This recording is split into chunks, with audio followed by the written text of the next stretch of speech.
Bong, ninakawan si Vice Ganda. Hindi makapaniwala ang unkabogable star na si Vice Ganda na magagawa ito sa kanya ni Bong Navarro. Alam ng marami na malapit sa isa't isa sina Vice at Bong na matagal nang magkasama sa kapamilya noontime show na It's Showtime.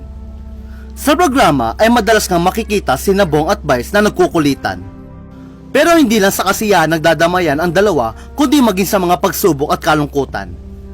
Matatandaan sa gitna ng mga kinakaharap na kaso noon ni Bong laban sa modelong si Denise Cornejo, isa si Vice sa mga nagtanggol at sumuporta sa kanya. Dahil dito, napatunayan ng marami ang matibay na pagkakaibigan ang dalawa. Kaya hindi matanggap ni Vice na magagawa ito sa kanya ni Bong. Hindi nga pinalagpas ni Vice ang ginawang pagnanakaw sa kanya ni Bong na nangyari kamakailan lamang. Inulan lang sa samun-saring reaksyon ang revelasyon ni Vice. Sa kanyang X o Twitter account, naglabas ng